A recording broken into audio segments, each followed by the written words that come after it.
I've been waiting to talk to you. Oh, yeah. Have you? In person. Really? Yeah, we've texted back and forth since Friday afternoon, but the moment that your guy, the guy whose initials appear on your leg, goes all in, all in. You may not have unique knowledge, but it's kind of like the Harry Potter scar. I mean, it throbs, I'm sure, when something like this happens. Right. Maybe just kind of the electricity in the air makes its way into your leg and up to your brain, and you can help us understand these things.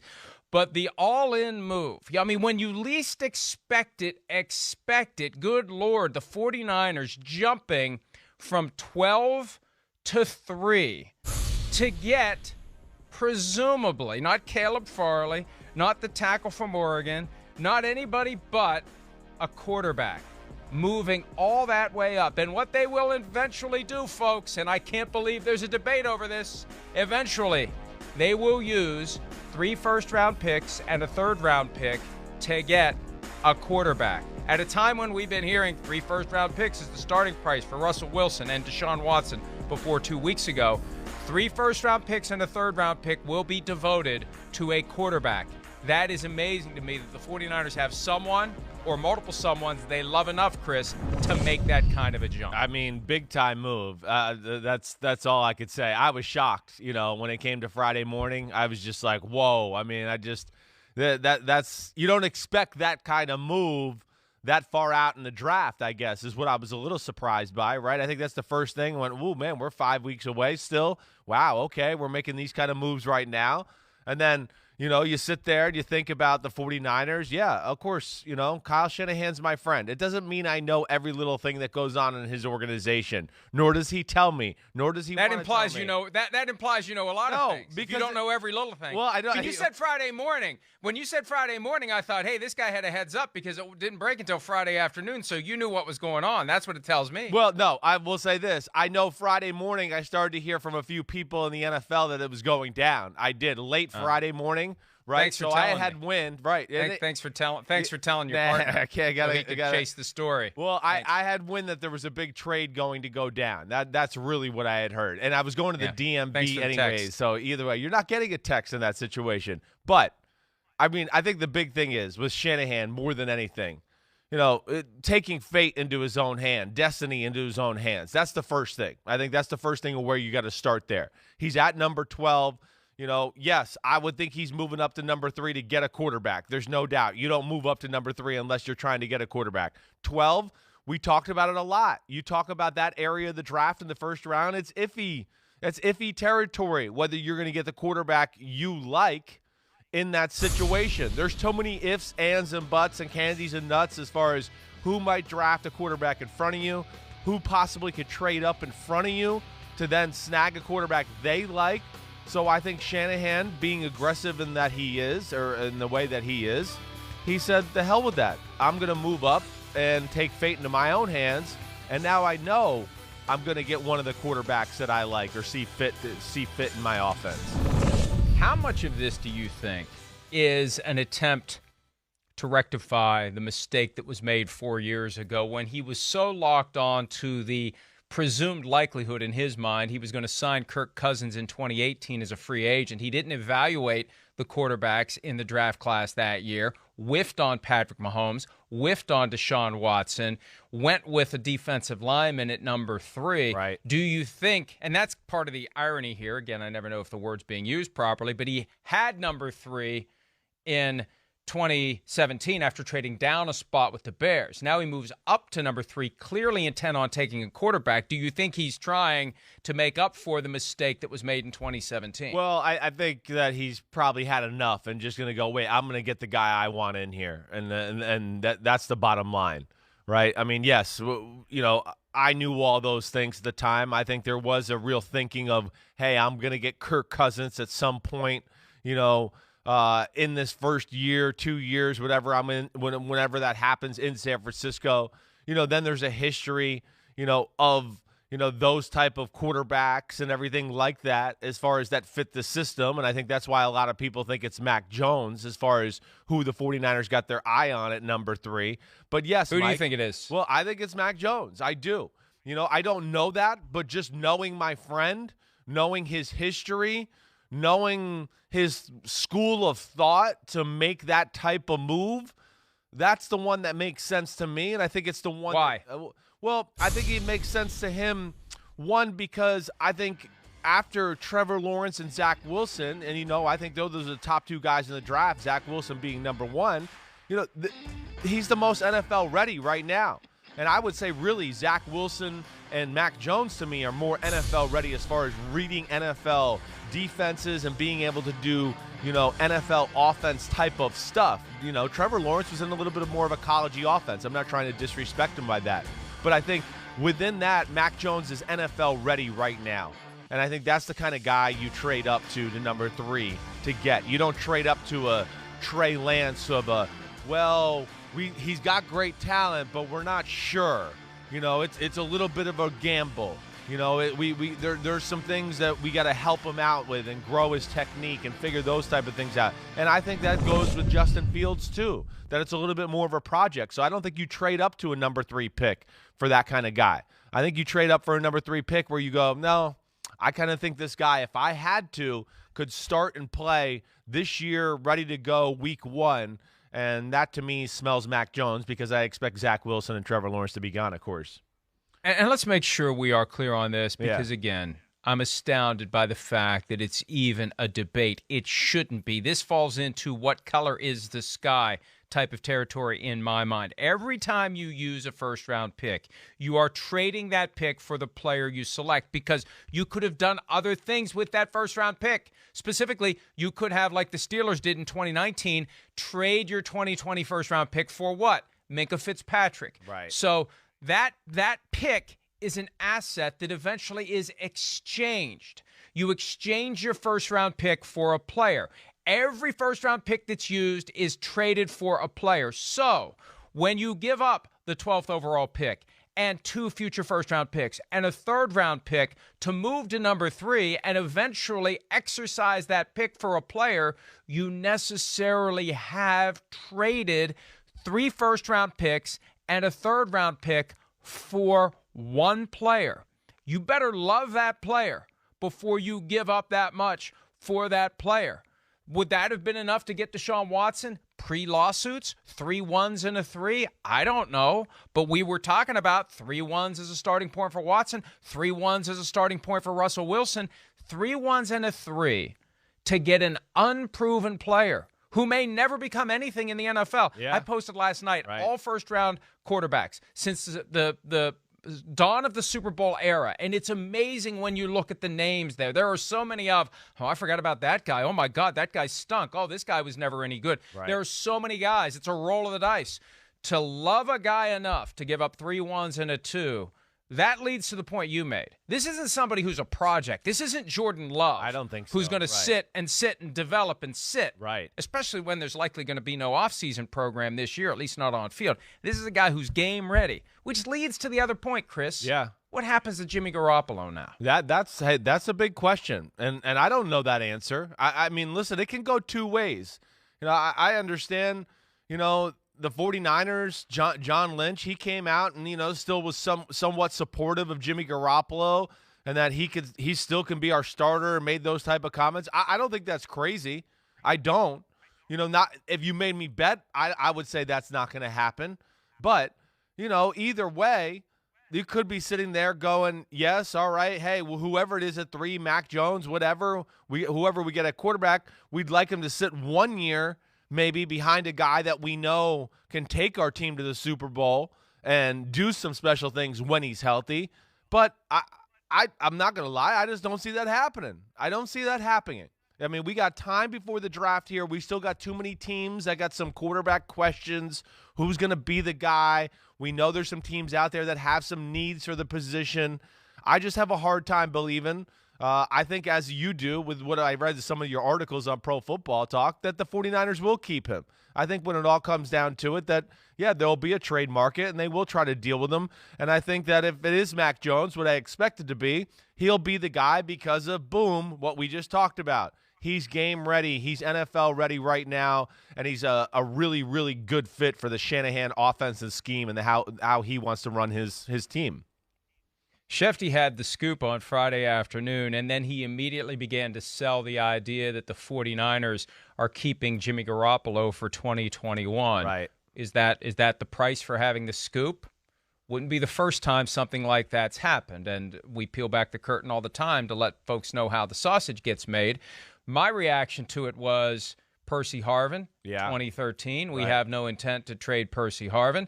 Josh Rosen 2 years ago. Remember when the Cardinals were holding the first overall pick in the draft? They had no reason to play games with anyone about anything. They had a clear shot to Kyler Murray. Cliff Kingsbury quoted as saying, Josh Rosen is our guy. Dave Gettleman 2 years ago, leading into the offseason window that saw Odell Beckham Jr. traded by the Giants to the Browns. Gettleman says we didn't sign OBJ to trade him. My reaction is, and my general approach is, when it comes to these kinds of things, believe no one, believe nothing. And my understanding is both Shanahan and Lynch are due to talk to the media later today. Believe nothing they say because there's a strategic component to it. Sure. This isn't a question of whether or not people are honest and truthful, and you should trust them if they're trying to sell you a car. This is about whether or not it helps them and their broader goals and objectives if they wear on their sleeve what they truly think about Jimmy Garoppolo. Because, Chris, they have to posture to try to trade him at this point. You got to get value for your assets. They don't want to just cut him. They want to get something for him. There's so no they need doubt. to make people think he's part of their plans, and they need to make people think that they should like him more than they currently do. I mean, Mike, I don't disagree with anything you're saying there. You're right. I mean, if they want to trade him, you got to make teams believe that, hey, we're going to still keep this guy. You know, I honestly don't think it's still. I still think that's a possibility, or at the very least, at this moment right now, that maybe they're not quite sure how they're going to handle this situation. And you're right. We're going to get some questions answered by them, and I hope people ask the right questions, certainly. But don't you need to have a plan before you make that kind of a move that's going to turn everything on its head in your organization? Don't you have to have a plan for how you're going to deal with Jimmy G? They admitted last year they spoke to Garoppolo when they were evaluating the possibility of adding Tom Brady in free agency. Do you think Garoppolo had any idea this was coming, or did he find out the same way the rest of us did, as a shocker on a Friday afternoon or morning if you have inside information? I'd be shocked. Well, yeah, I'd be shocked, really, if Garoppolo didn't have any clue about this going down or anything like that. You know, the one thing with Shanahan, man, we've talked about this before. He is a really honest football coach. I don't think he's trying to throw anything out of left field onto his quarterback, his football players. So, listen, again, I don't know, but I would think contact was made somewhere there so Jimmy G's not reading it on Pro Football Talk or on social media or something like that. Now, is there a plan to a degree? Yeah, I'm sure there is, Mike. I'm sure. I mean, Shanahan and Lynch aren't stupid. I know my buddy Kyle. He's always thinking about the future and what to do and all those type of things.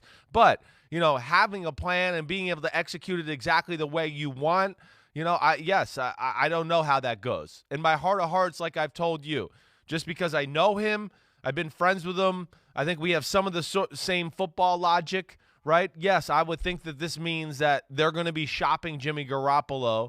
And if it is for a guy like Mac Jones, which I would be shocked. And again, why would I be shocked? First off, Jimmy Garoppolo is that type of player to a lesser extent, in my opinion. All right. Matt Ryan is a Mac Jones type of player. Kirk Cousins is a Mac Jones type of player.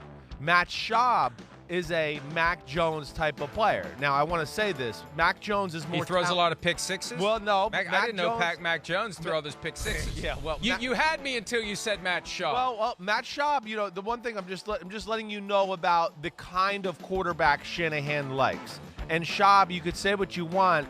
They were like a top offense in football and a top 5 offense in football. I agree. Like 3 years, right? Somewhere there. But my point is this, Mike, is just that I think Shanahan looks at this and goes, wait, I think Mac Jones is more talented than, Kirk Cousins coming out in the draft. I think he had Matt Ryan, and we saw he had him for 2 years, and one of those was a really special year where they went to the Super Bowl and did MVP-type stuff. And I think he's sitting there going, I think this guy's just like that. He's talented like Matt Ryan, and he could dice you up with his arm and his brain and his decision-making, and the athleticism is enough for him to do the boots and play actions for my offense. And if you give me a crack of more than 2 years with a quarterback like that, I think he thinks I'm going to win a Super Bowl. And I think that's ultimately probably why he makes that type of decision. And I will, like I said, I will be shocked. I'll be shocked if it's not Mac Jones at number 3. I really would be.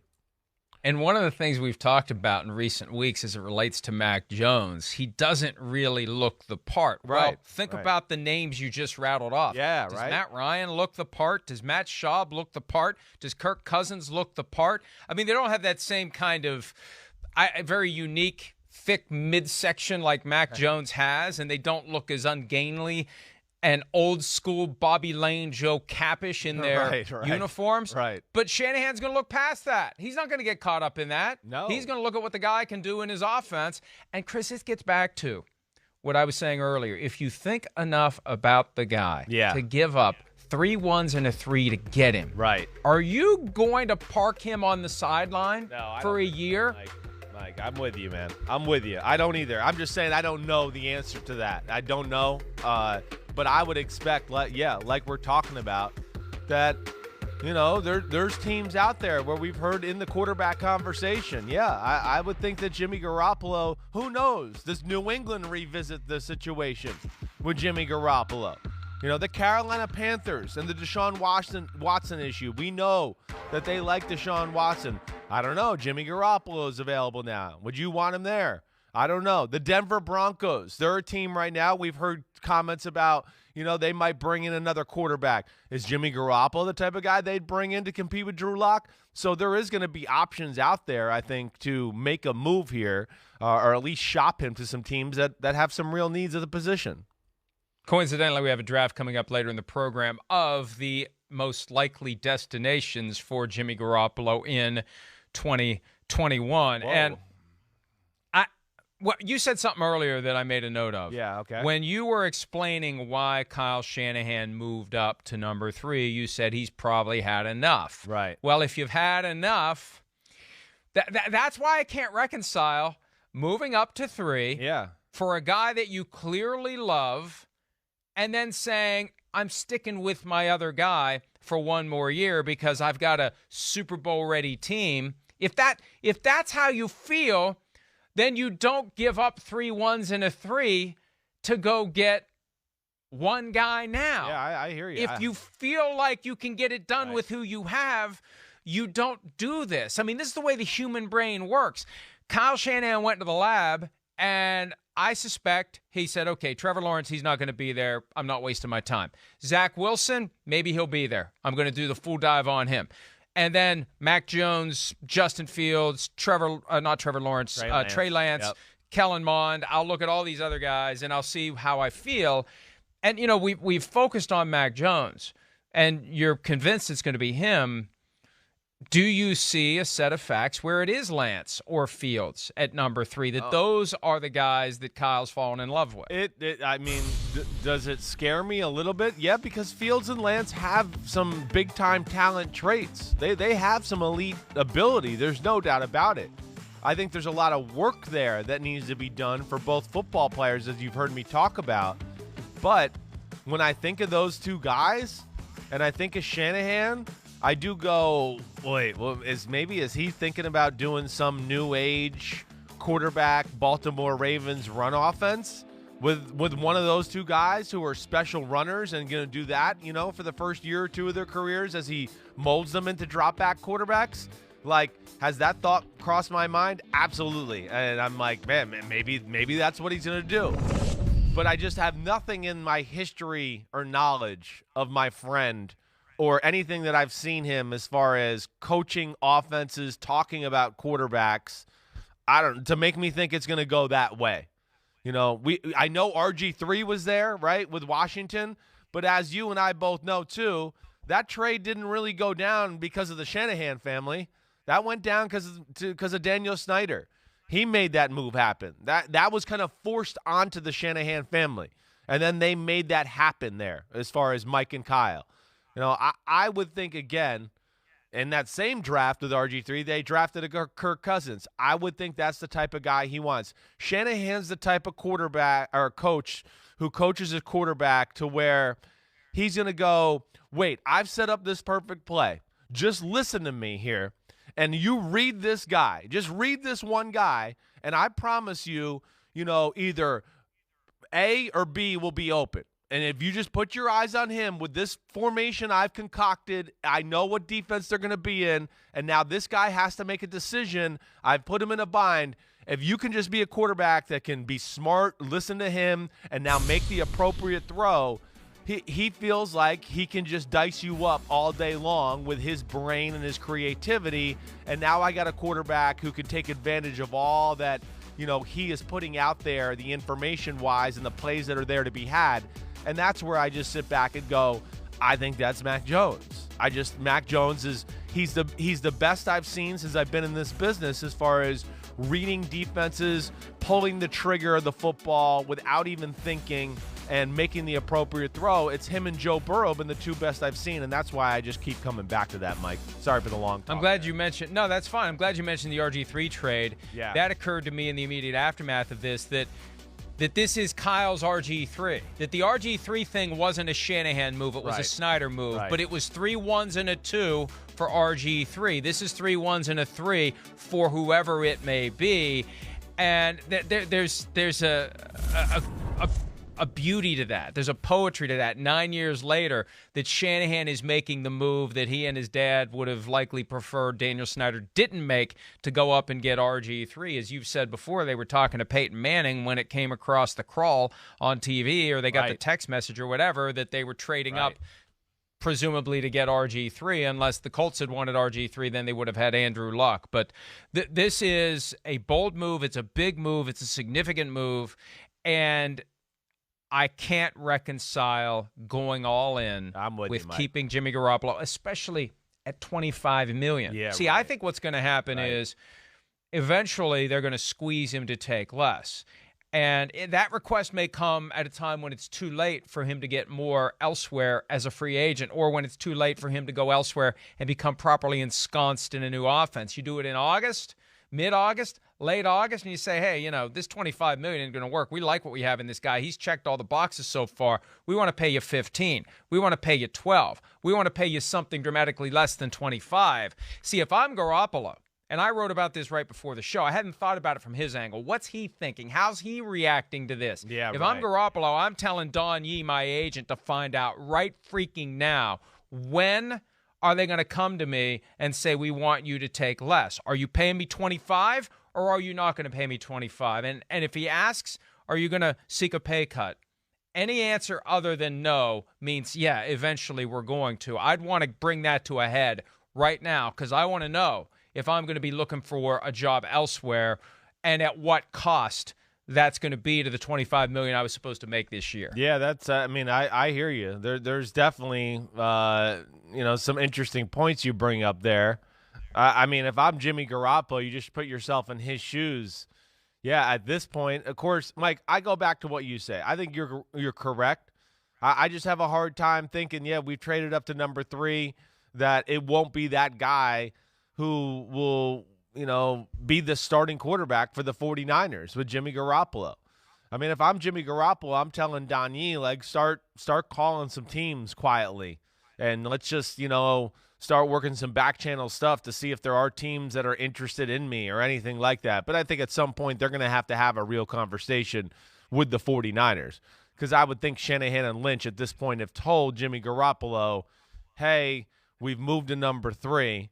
Hey, we're moving to number 3 for a quarterback. And I would have a hard time thinking, knowing Kyle and knowing really John, that they wouldn't be honest with their player that way.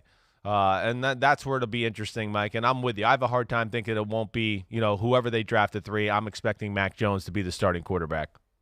And this isn't the same as Garoppolo, coincidentally, being taken with a second-round pick in 2014, which lit a fire under Tom Brady's ass that propelled him to 3 more Super Bowl wins before he left New England. This isn't Jordan Love being taken bottom of round 1 last year. This is, we have drafted your replacement. This isn't just in case you fall off a cliff. This isn't you're getting older and we need to be ready for the transition. This is, hey, Jimmy, we've tried it.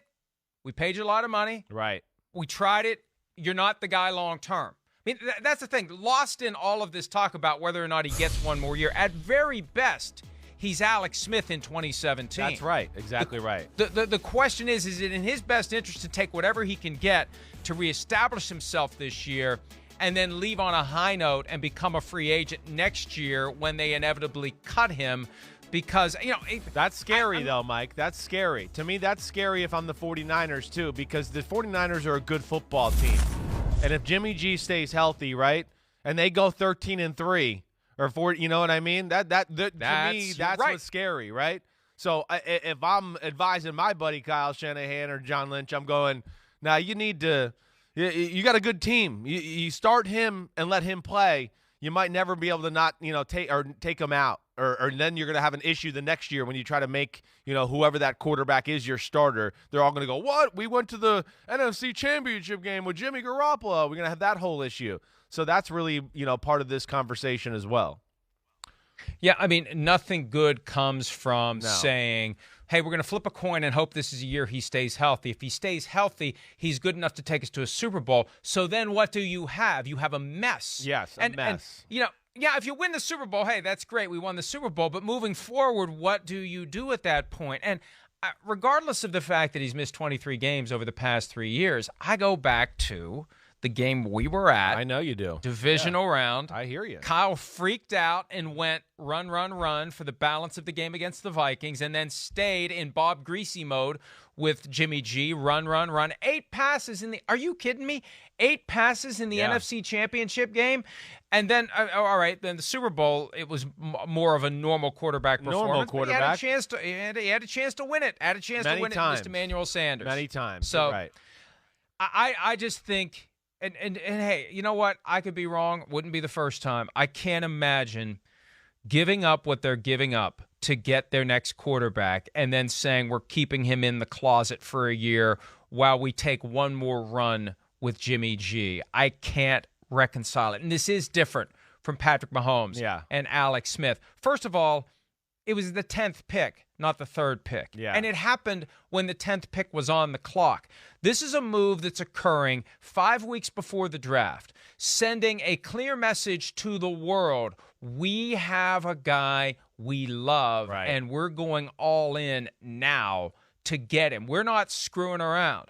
Just a few days after the Mac Jones throwing session at Alabama, we're not screwing around. This is our guy. It's a much stronger statement than Mahomes was, and there's going to be a much greater expectation and a much greater hype level attached to this guy than it was with Mahomes. With Mahomes, it was kind of like a curiosity, and, we'll give Andy Reid the benefit of the doubt. They're still a perennial playoff team, and, okay. It was a lot of, okay, let's see. Yeah. You don't have that here. Here you have a clear, all-in move to get a guy who's going to be the next quarterback, not for somebody who's been around for 10 years, but for somebody that was supposed to be the future and who clearly isn't. I agree with you. One, listen, we talked about RG3 already, and Shanahan was capable of devising an offense around him, and that was a guy that was raw, right, and didn't know drop-back NFL pass offense type of stuff. Mac Jones is – that's not going to be an issue. He's as well-schooled as they come as far as that's concerned, as far as, coming out of college – Sarkisian and Nick Saban and all of that. So he's going to be ready to go from that aspect. The other thing, too, Mike, to what you bring up with, like, the Mahomes stuff and all that as well. I mean, this is like, what, shot 5 or 6 across the bow of a warning sign here for Jimmy G just this offseason to basically be like, hey, we've tried to trade for this guy. We tried to trade for this guy. We tried to trade for this guy. I mean, he's got to be getting the picture here a little bit. There's no doubt about it. And I think the team goes along with it because I'm Matt Casey in my ear. He goes, what does this do to the locker room? Yeah, the locker room likes Jimmy G. The locker room likes Jimmy G. There's no doubt about that. But at the same time, the locker room's smart enough to realize, wait, our coach, who's an offensive genius, okay, doesn't seem to be happy with our quarterback. So he must be doing something other than not being available and being hurt. There has to be something more there that is not, being met on an X and O, what do I want to say? An X and O basis there, to where I think that also is going to, the players are going to get their heads wrapped around this too, to go, okay, obviously the organization is looking to move on. As much as we like Jimmy G, blah, blah, blah, blah, these are just the facts of the matter, and we're going to have to buy into whoever it is at number 3 that comes in here and is the starting quarterback. I'm looking at the history of Alabama quarterbacks taken in round 1. Joe Namath, Richard Todd. Right. And is it possible that the next one was Tua Tagovailoa last year at 5? I think so. And Mac Jones this year, if it's him, at 3. Amazing. They've doubled. What was Stabler? In 2 drafts. Stabler's he was a second rounder. He was a second rounder. Second rounder. Yeah. So it was Richard Todd and Joe Namath for the entire history of Alabama football until last year, and now it's Tua at 5 and quite possibly Mac Jones at number 3. And this Jimmy G point, look, hey, players are loyal to their teammates. Yeah. They're with them all the time. What are you going to say? Get rid of him?